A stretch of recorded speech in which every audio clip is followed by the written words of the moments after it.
it's Diane at Minerva. I hope you're all having a super week. And today I'm going to share a make with you for this fabulous top.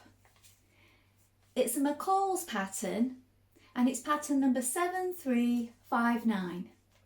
And we're going to be making this top here. And I thought we would make a version B with the nice long line front here. It has a lovely scooped hem at the front. I think that will look really pretty. So that's what we're going to be making today. And for this make, we're going to use this gorgeous viscose challis in a Minerva exclusive. And this one is called Popcorn Prowl. So I think that really shouts out with the white background, and it will make a really modern take on this particular blouse, I feel. So this fabric is 150 centimetres wide.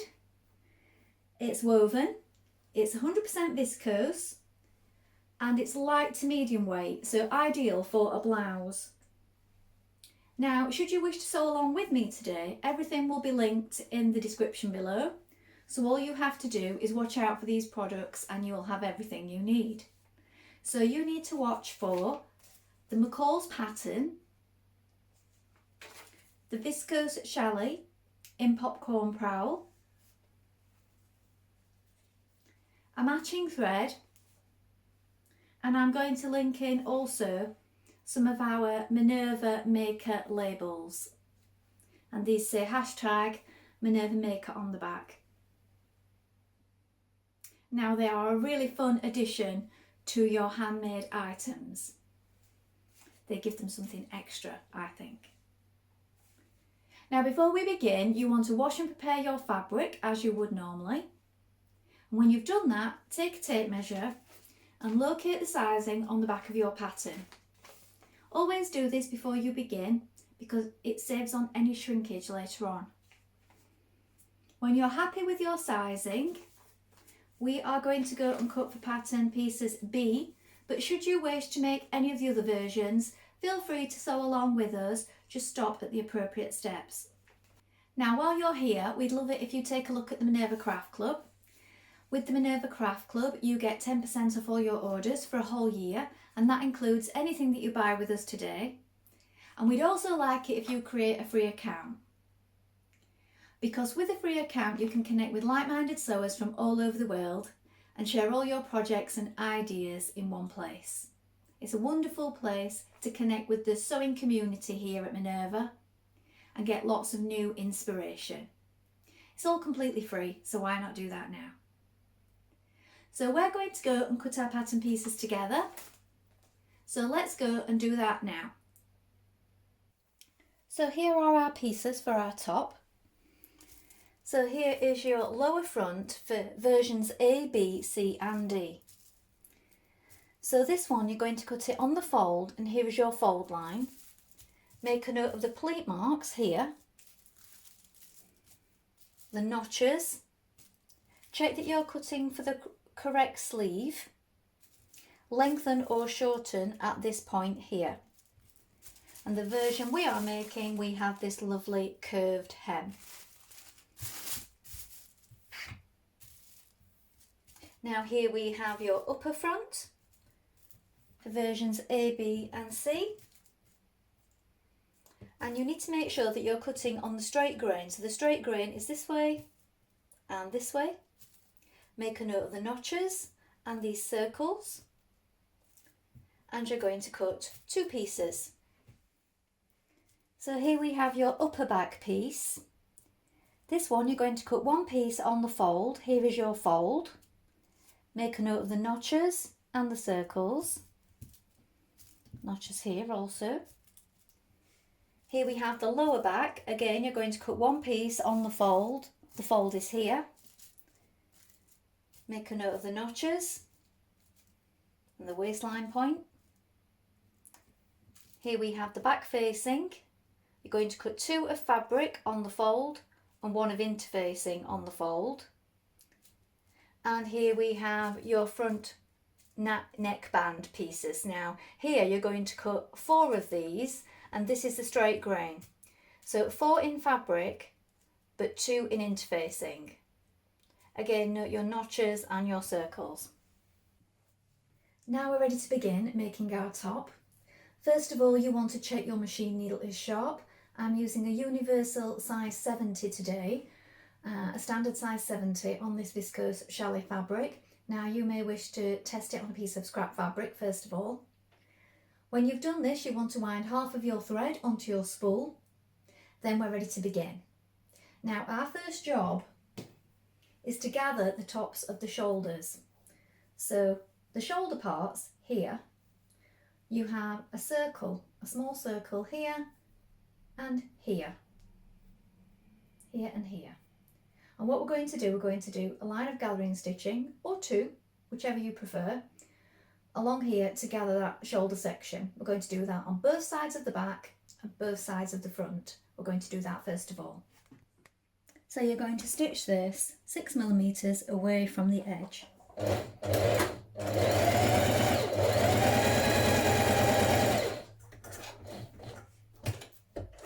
And I'm just going to do another row at the side of that. Just literally a couple of millimetres away from it.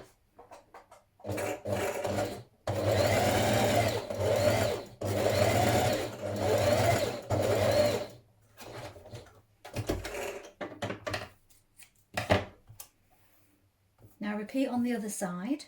Now repeat this step on your front pieces.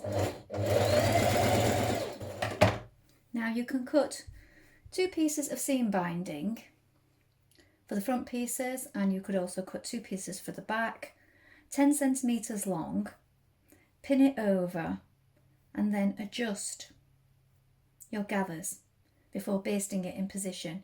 You don't have to do this, you could just stitch over it a number of times to make sure it's secure once that you've pulled your gathering stitches, but the binding will help it stay in place. I will link some of this below also. Now I've used this tape for the seams because this one you can gather it and then just press it on. So you cut it to 10 centimetres and then you press it over the top and then you stitch again just for a bit of extra security. And now we're going to stitch those shoulder seams together. So we're stitching the back to the front at the shoulder seam, matching your notches.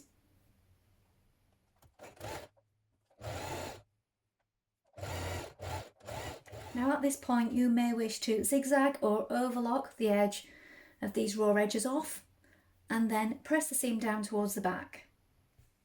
Now we're going to stay stitch around our neck edge. So this is 1.3 centimetres away from the edge. So the raw edge is here and we are here, look. And this is to keep everything stable around the neckline. Here are your neckband facing pieces. So here we've applied the fusible interfacing. Here is the back neck and here are the notches. You're going to join them here and here, matching these notches with right side facing. Stitch that in position.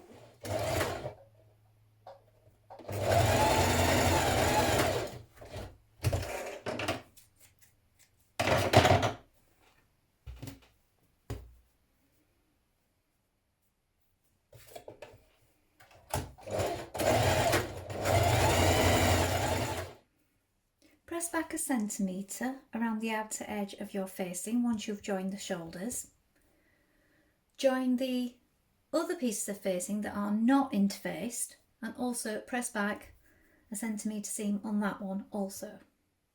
Now you're going to pin your neckband facing to your neckband like this all the way around, and then we're going to stitch these together.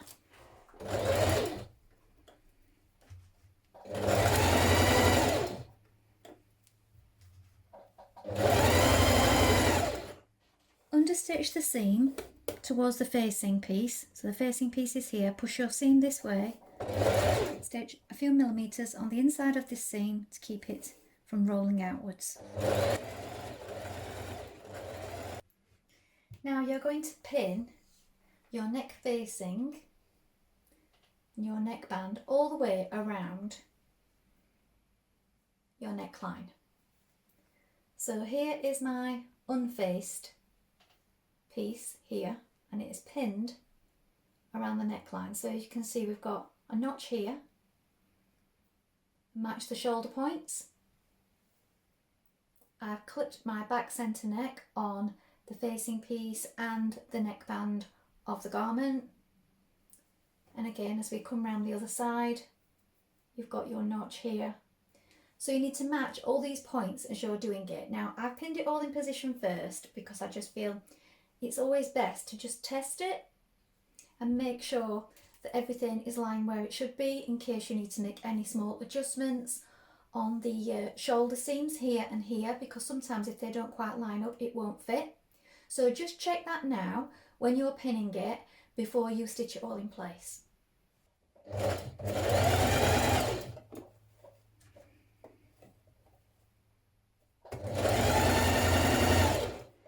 Now you can stitch your facing down by stitching in this ditch here. But what I'm choosing to do is I'm hand stitching mine, and I'm also putting in my Minerva label at the back neck as I go past. So just with small hand stitches, I'm catching it in here. So sometimes I just prefer to hand stitch things. I quite enjoy it, and maybe you do too. So you might prefer to do this than to try and get your stitches in the ditch as you go past. Now lap your right front over your left, matching this centre point here, and we're going to baste across this bottom point.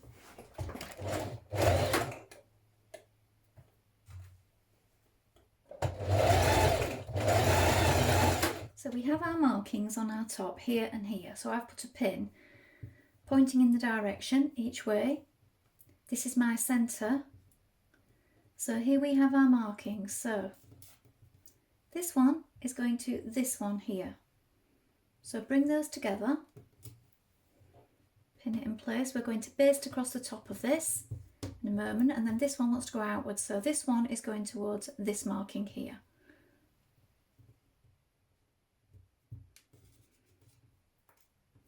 Oops, that pin's very small. And then we're going to baste across the top, just here.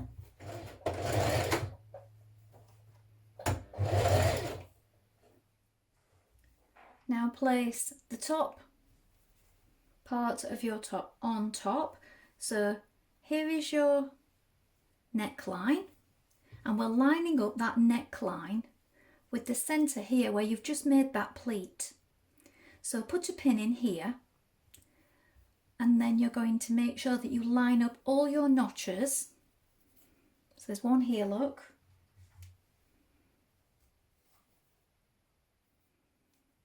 Bring the side seam together. I'm going to put that one going that way.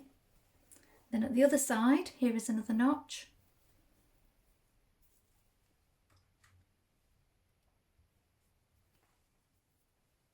And you want to continue pinning all the way along so that it's even. Then we're going to stitch that seam with a 1.5 centimetre seam.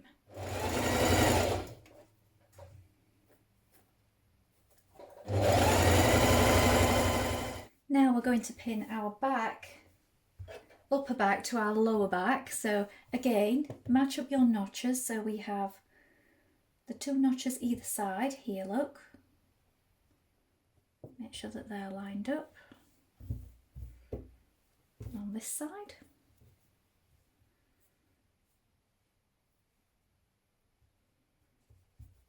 Just here.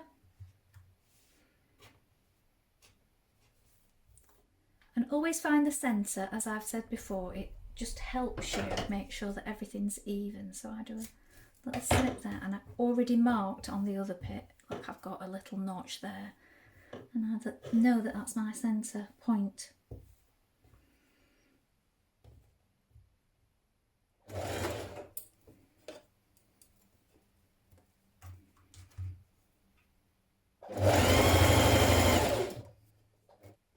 At this point we can pin our side seam.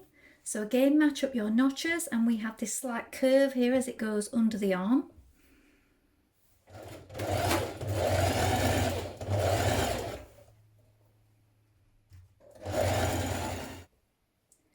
the sleeves, I'm doing a small double fold hem, and for the bottom I'm overlocking it, the bottom hem, and I'm going to do just a single fold. So on the sleeves, just a tiny double fold like this. And finally the hem. So I've just overlocked the bottom and I'm just doing a single fold for the bottom of the hem.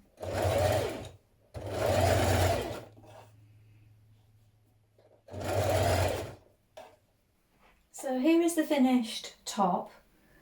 I really like the shape on this. It's a really pretty shape. I like how this central pleat lines up with the V really nicely, and the nice curve at the bottom of the hem.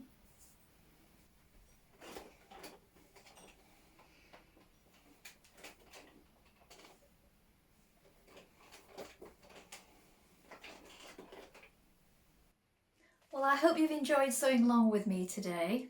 I think you'll agree this is a really fun top. Looks fabulous in this fabric. Have you made this pattern before? Please let us know in the comments below, along with any photographs. We always love to see what you've been making. And remember to like and follow Minerva to get more video content like this every week.